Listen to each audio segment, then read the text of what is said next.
অঙ্গীকার প্রতিশ্রুতি আমরা দিয়েছি, সেই অঙ্গীকার প্রতিশ্রুতি আমরা রক্ষা করে পালন করবো। আমরা জনগণের সাথে প্রতারণা করি না, বেইমানি করি না। আমার বক্তব্য শেষ করছে। খোদা হাফেজ, বাংলাদেশ জিন্দাবাদ। প্রিয় বোনেরা, আজকে আমাদের অনুষ্ঠানে প্রিয় নেতা এবং এখন আমাদের মাঝে বক্তব্য নিয়ে আছেন ৬ নম্বর ওয়ার্ডের বসতে পারবে। আমাদের মাঝে যে বসেছেন আনন্দের সহসভাপতি ৬ নম্বর ওয়ার্ড, তারা সকলে অধিক সংখ্যক ভোট দিন শেষে জনগণের কাছে আমাদের জবাবদিহি করতে হবে। আমরা কোনো অপরাধ অন্যায় করলে সেই দল আমরা বিগত দিনে, আমি যখন আপনাদের এমপি ছিলাম, আমাদের দল রাষ্ট্রীয় ক্ষমতায় ছিল, এই দেশের কল্যাণে মঙ্গলে, এই দেশ আইনের শাসন, বিচারের স্বাধীনতা, ন্যায় বিচার, মানবাধিকার ছিল, গণতন্ত্র ছিল, এই দেশের স্বাধীনতা সার্বভৌমত্ব রক্ষা হয়েছে এবং মানুষের শান্তিতে বসবাস করছে।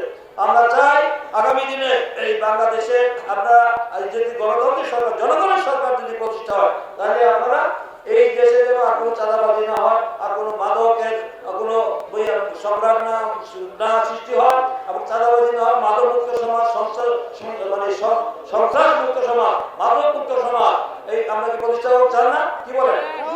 সেই করার জন্য আমরা আপনাদের কাছে অঙ্গীকার করছি যে এই সমাজে আমরা নির্বাচিত হলে আমরা যদি যা বাস্তবায়ন হবে, নারীদের সুবিধার্থে, নারীদের কল্যাণে যা যা করার তাই করবো। আর আমাদের জনগণের কল্যাণে আমাদের যে অঙ্গীকার প্রতিশ্রুতি আমরা দিয়েছি, সেই অঙ্গীকার প্রতিশ্রুতি আমরা রক্ষা করে পালন করবো। আমরা জনগণের সাথে প্রতারণা করি না, বেইমানি করি না। আমরা যা বলি তা করি।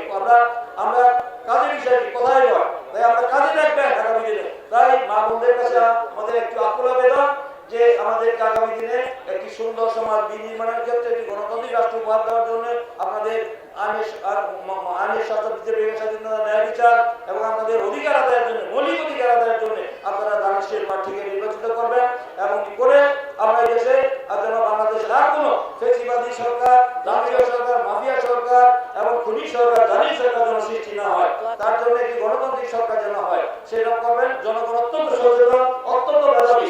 আমি কি বক্তব্য রাখলাম সেটা মানুষ কিন্তু আজকে আলোচনা করবে, আপনাদের জনগণ চিন্তা করবে যে আমার আলোচনা, আমার প্রতিপক্ষরা কি আলোচনা করবে, সে আলোচনার সার মর্ম দিন শেষে হিসাব করে দেখবেন। হিসাব করে আমরা সঠিক সিদ্ধান্ত নিয়ে আপনারা দিবেন।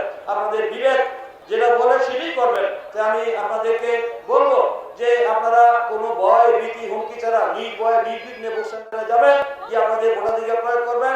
এখানে কোনো হুমকি, ধমকি বা ওই আমরা দেখছি যে ওই কথা বলে শেষ করছি যে আমার ভোট আমি দিব, তোমার ভোট আমি দিব, এইটা আর হবে না বাংলাদেশে। আপনার ভোটই আপনি দিবেন, যে ভোট দিবেন আপনার পছন্দের প্রার্থী, পছন্দের দল নির্বাচিত হয়ে সরকার গঠন করবে।